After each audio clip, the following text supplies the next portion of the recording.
Alright guys, a quick one. Here, I'll detail how to change username on Facebook Meta AI. So if at the end of this you found this offer informative, please don't forget to like and then subscribe.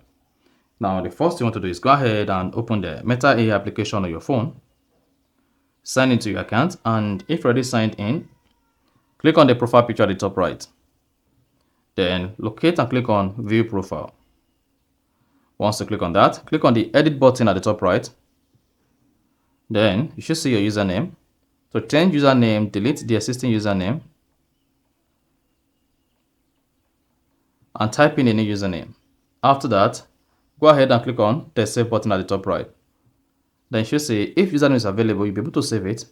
And if it is taken, you'll be told the username is taken. So go ahead, type in your username like this, and then click on Save at the top right. Mark you, all your username must be in lowercase. Otherwise, you'll not be able to change or set the username as your Facebook Meta AI username. And then click on Save, and then you're good. You see that? So if you found this offer informative, please don't forget to like and then subscribe.